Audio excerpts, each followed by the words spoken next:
So before getting into the present restructuring in 2020, let us understand what is the history of restructuring. I would say history of restructuring started ever since term lending started. Right from the moment earlier in IDBI, ICICI and IFCI were all financial lending institutions for greenfield projects.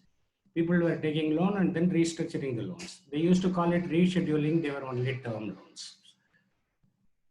And then in 2013, bankers started feeling this stress very lightly, and debt recovery tribunal was started.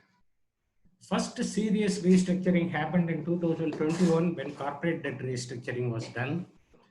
So, subsequently, SARFAESI Act came where they could attach the properties. And then, for the whole of roughly around 40 years of, 50 years of post-independence existence, there are only 4 major developments till 2014. From 2014, there is a slew of actions taken for restructuring. It is because, Raghuram Rajan famously said, NPA by any name smells as bad. And then the NPA problem started ballooning and all corrective actions had to be taken. So in 2014, corrective action plan was given, and corporate debt restructuring became strategic debt restructuring in 2015. And then in 2016, scheme for sustainable structuring of stressed assets started. It is called S4A. Then in 2016, bankruptcy code was introduced. Then 2018, framework for restructuring was revised. And in 2018 and 19, continuously MSME loans were restructured. They were restructured post demonetization and then post GST because of the pains experienced by MSME. And then in 2019, prudential restructuring norms were introduced. Prudential restructuring norms started in June 2019, and they started restructuring bigger loans. The loans worth 2,000 rupees and above, 2,000 crores and above.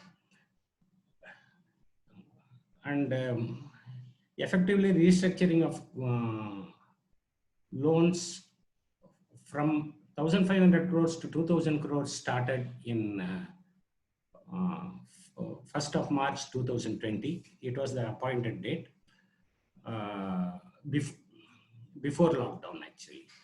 And after that, less than 1,500 crores, this restructuring has not happened at all, and there was no window for that. Prudential restructuring norms are getting followed for that, and then COVID struck. After the COVID restructuring of 2020 has come, and this is virtually God sent for a MSME. That is, when I say MSME, I would say any loan with less than 150 crores in total.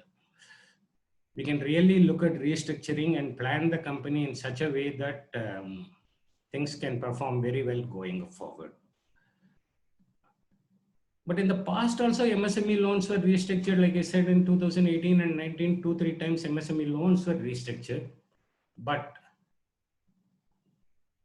what has happened?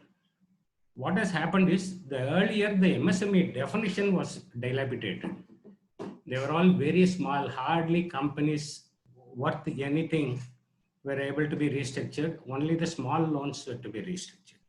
The present definition is fairly decent. The investment that you see in the screen is investment in plant and machinery. You're called micro if it is less than 1 crore, small if it is less than 1,000, 10 crores, and medium if it is less than 50 crores.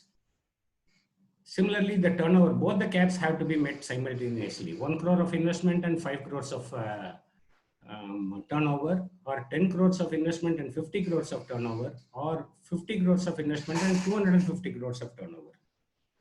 In this turnover, export incentive, export turnover is not included. So if you have an export oriented unit, virtually of any size can be considered small, medium, provided your plant and machinery investment is less than 50 crores.